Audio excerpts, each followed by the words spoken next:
Yes, Kuya Aaron, adi kita yan ng Camp Lokban Station Hospital. Kundi natagang kita ni gayon, ma-interview ang Commander ng 18th Infantry Division, Major General Arthur Tabaquero. So ipapakyanan natin haiya kung ano ang kakaimutangan na naiisong campaign o mga programa pa ang maabutin niya ng tuig. So sir, ano po ba ang kalagayan ng naiisong campaign ng 18th Infantry Division sa taong ito? Magandang umaga sa mga tagapakinig at sa mga televiewers. Ang 18th Infantry Division ay nagpupursige ngayon, lalong-lalo na ang alam nyo naman ang taong 2010 ay election year. Kaya dinadagdagan namin ang aming mga ginagawa dito, lalong-lalo na sa pagpapatahimik ng lugar. Nabalitaan naman ninyo siguro na ngayong Enero, dalawa na ang nagkaroon kami ng encounter sa mga masasamang loob at maganda naging resulta para sa amin. Kagaya nga ngayon, meron nga kaming wounded pero slightly naman at binigyan ko si Sergeant Lozano ng wounded personnel medal at tinignan ko ang kanyang kalagayan at mabuti naman. So,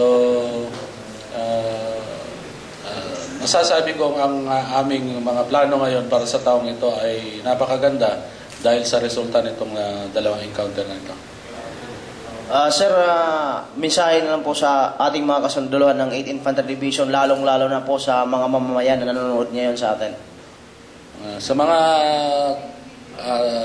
tauhan ko sa 8th Infantry Division, lalo nating pagpursigihin ang ating ginagawa. Lalo tayong maging kaibigan ng mga mamamayan. Nakita nyo naman ang resulta, mga impormasyon na galing sa mga kababayan natin, lalo na sa limlim na po ay nakakatulong sa atin.